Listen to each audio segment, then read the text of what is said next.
1975 June 25ರಂದು ಭಾರತದಲ್ಲಿ ರಾಷ್ಟ್ರೀಯ ತುರ್ತು ಪರಿಸ್ಥಿತಿ ಜಾರಿಯಾಗಿತ್ತು. ವೀಕ್ಷಕರೇ, ತುರ್ತು ಪರಿಸ್ಥಿತಿ ಘೋಷಣೆಯಾಗಿ ಇಂದಿಗೆ ಬರೋಬ್ಬರಿ 50 ವರ್ಷಗಳಾಗಿವೆ. ಭಾರತದ ಪ್ರಜಾಪ್ರಭುತ್ವ ನೀತಿಯನ್ನು ಸರ್ವನಾಶ ಮಾಡಿದ ದಿನ ಅಂತ ಅಂದಿನ ಹಳೆಯ ತಲೆಮಾರಿನ ಜನರೆಲ್ಲ ಈ ದಿನವನ್ನು ನೆನಪಿಸಿಕೊಳ್ಳುತ್ತಾರೆ. ಪಶ್ಚಿಮ ಬಂಗಾಳದ ಮುಖ್ಯಮಂತ್ರಿ ಸಿದ್ಧಾರ್ಥ ಶಂಕರ್ ರೇ ಅವರು ಆಂತರಿಕ ತುರ್ತುಸ್ಥಿತಿ ಹೇರಲು ಪ್ರಧಾನಿಗೆ ಪ್ರಸ್ತಾಪಿಸಿದರು. ಆಂತರಿಕ ಗೊಂದಲಗಳಿಂದ ಭಾರತದ ಭದ್ರತೆಗೆ ಅಪಾಯವಿದೆ ಎಂದು ಇಂದಿರಾ ಅವರು ಪಡೆದ ಮಾಹಿತಿಯ ಆಧಾರದ ಮೇಲೆ ಘೋಷಣೆಯನ್ನು ಹೊರಡಿಸಲು ರಾಷ್ಟ್ರಪತಿಗಳಿಗೆ ಪತ್ರವನ್ನು ಅವರು ರಚಿಸಿದರು.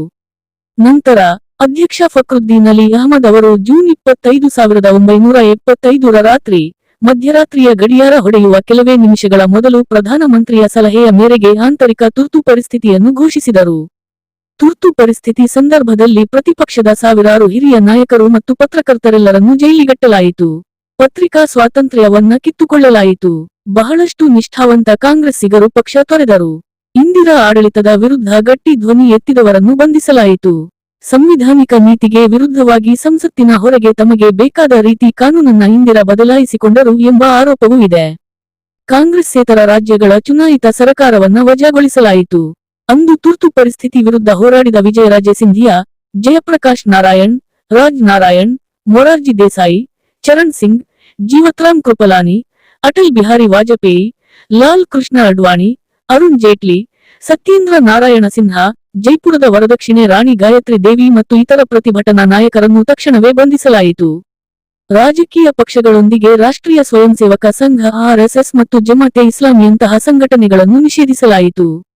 ತುರ್ತು ಪರಿಸ್ಥಿತಿಯ ಸಮಯದಲ್ಲಿ ಆರ್ಎಸ್ಎಸ್ ಮತ್ತು ಸಿಖ್ ಸಮುದಾಯದಿಂದ ಪ್ರಬಲ ಪ್ರತಿರೋಧ ಕಂಡುಬಂದಿತ್ತು. ಜನವರಿ 18, 1977ರಂದು ಗಾಂಧಿಯವರು ಮಾರ್ಚ್ಗೆ ಹೊಸ ಚುನಾವಣೆಗಳನ್ನು ಕರೆದರು ಮತ್ತು ಎಲ್ಲಾ ರಾಜಕೀಯ ಕೈದಿಗಳನ್ನು ಬಿಡುಗಡೆ ಮಾಡಿದರು. ಆದರೂ ತುರ್ತು ಪರಿಸ್ಥಿತಿಯು ಅಧಿಕೃತವಾಗಿ ಮಾರ್ಚ್ 23, 1977ರಂದು ಕೊನೆಗೊಂಡಿತು. 1977 ಮಾರ್ಚ್ನಲ್ಲಿ ನಡೆದ ಲೋಕಸಭಾ ಚುನಾವಣೆಯಲ್ಲಿ ಇಂದಿರಾ ಗಾಂಧಿ ಮತ್ತು ಸಂಜಯ್ ಇಬ್ಬರು ತಮ್ಮ ಲೋಕಸಭಾ ಸ್ಥಾನಗಳನ್ನು ಕಳೆದುಕೊಂಡರು. ಹಾಗೆಯೇ ಉತ್ತರದ ರಾಜ್ಯಗಳಾದ ಬಿಹಾರ ಮತ್ತು ಉತ್ತರ ಪ್ರದೇಶದ ಎಲ್ಲಾ ಕಾಂಗ್ರೆಸ್ ಅಭ್ಯರ್ಥಿಗಳು ಸೋತರು. ಅನೇಕ ಕಾಂಗ್ರೆಸ್ ಪಕ್ಷದ ನಿಷ್ಠಾವಂತರು ಇಂದಿರಾ ಗಾಂಧಿಯನ್ನು ತೊರೆದರು. ಕಾಂಗ್ರೆಸ್ ಅನ್ನು ಕೇವಲ 153 ಸ್ಥಾನಗಳಿಗೆ ಇಳಿಸಲಾಯಿತು. ನಮ್ಮ ಶ್ರೀನಿವಾಸಪುರದಲ್ಲಿ ನೂತನವಾಗಿ ASR ಪ್ಯಾಲೇಸ್ ಆರಂಭಗೊಂಡಿದೆ.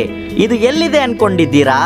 ಶ್ರೀನಿವಾಸಪುರದಿಂದ 3 ಕಿಲೋಮೀಟರ್ ದೂರದಲ್ಲಿರುವ ಪುಂಗ್ನೂರು ಕ್ರಾಸ್ ಹತ್ತಿರ ಲೊಕೇಟ್ ಆಗಿದೆ. ಒಂದು ಬಾರಿ ನೀವು ವಿಸಿಟ್ ಮಾಡಿ. ನಮ್ಮಲ್ಲಿ birthday celebration, anniversary celebration, marriages, mom to be, office meetings, party meetings, bride to be, pre wedding, post wedding ಇವೆಲ್ಲ ಕಡಿಮೆ ಬಜೆಟ್ನಲ್ಲಿ ಮಾಡಿಕೊಡುತ್ತಿದ್ದಾರೆ. ಈ ಕೂಡಲೇ ಈ ಕೆಳಗಿನ ಕಾಂಟ್ಯಾಕ್ಟ್ ನಂಬರ್ಸ್ಗೆ ಸಂಪರ್ಕಿಸಿ. 9880531163, 9141450019.